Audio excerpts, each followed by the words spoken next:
С сегодняшнего дня Пенсионный фонд России начал прием заявлений на новые социальные пособия, назначенные по поручению президента.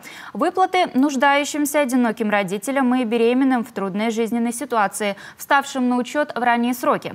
Заявление можно подать как в отделении Пенсионного фонда, так и дистанционно через личный кабинет портала госуслуг. Вкупе с другими выплатами малообеспеченные семьи теперь смогут рассчитывать на помощь государства еще до рождения ребенка и до 16 лет. В деталях расскажет Ольга Коняева.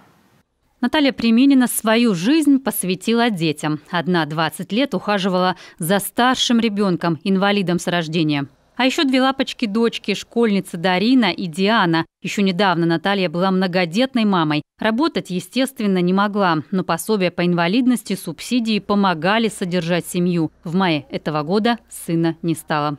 Сейчас Наталья в поисках работы, но без опыта устроиться трудно.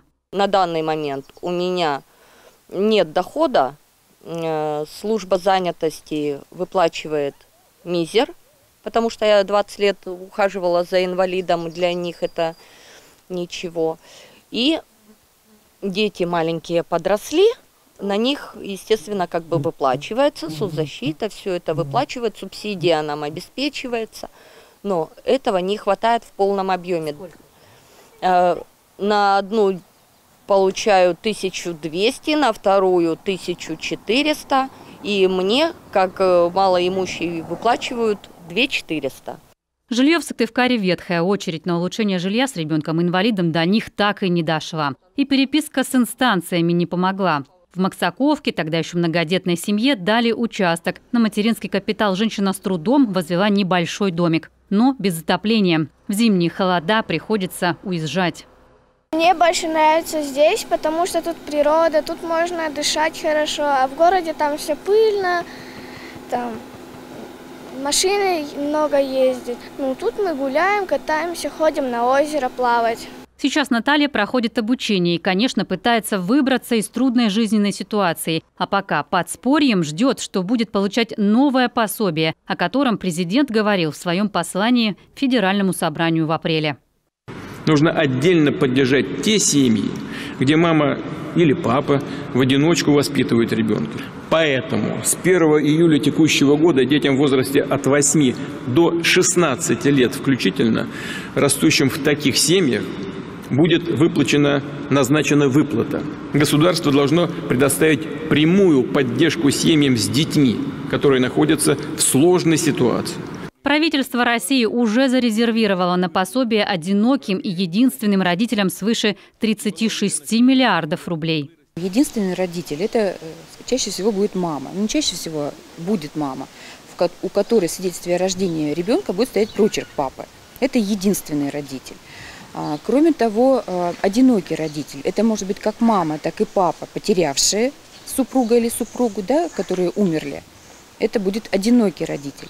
В том числе будут родители, имеющие ребенка от первого брака, на которого есть решение суда о выплате алиментов.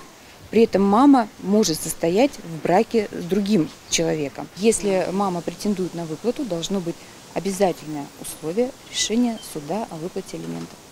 Размер пособия для таких родителей фиксированный – 50% от прожиточного минимума ребенка в зависимости от региона. Так в Коми эта выплата составит 7350 рублей в месяц на каждое чадо. Мы их ждем с нетерпением, потому что надо чем-то заплатить за квартиру, чтобы не влезть в такие долги, что потом уже действительно не вылезти. Ну и, естественно, я как бы в поисках достойной работы с достойной оплатой.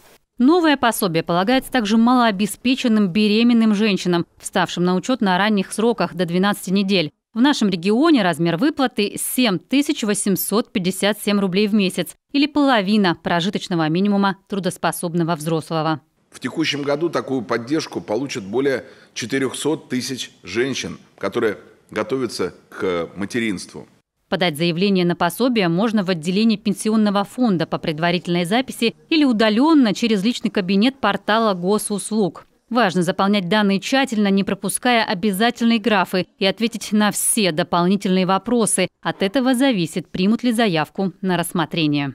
В случае, если необходимо предоставить дополнительные документы для назначения ежемесячной выплаты, в личном кабинете на сайте государственных услуг поступит уведомление, и в течение 5 рабочих дней необходимо предоставить дополнительные документы для того, чтобы заявление было принято к рассмотрению.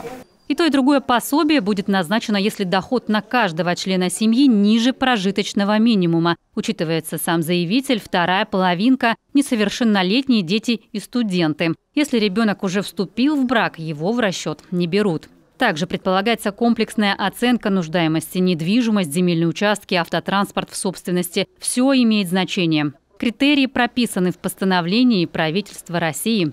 Каждый случай индивидуален. Это адресная помощь тем, кто оказался в сложном финансовом положении. Ольга Коняева, Павел Люлянмин, телеканал Юрган.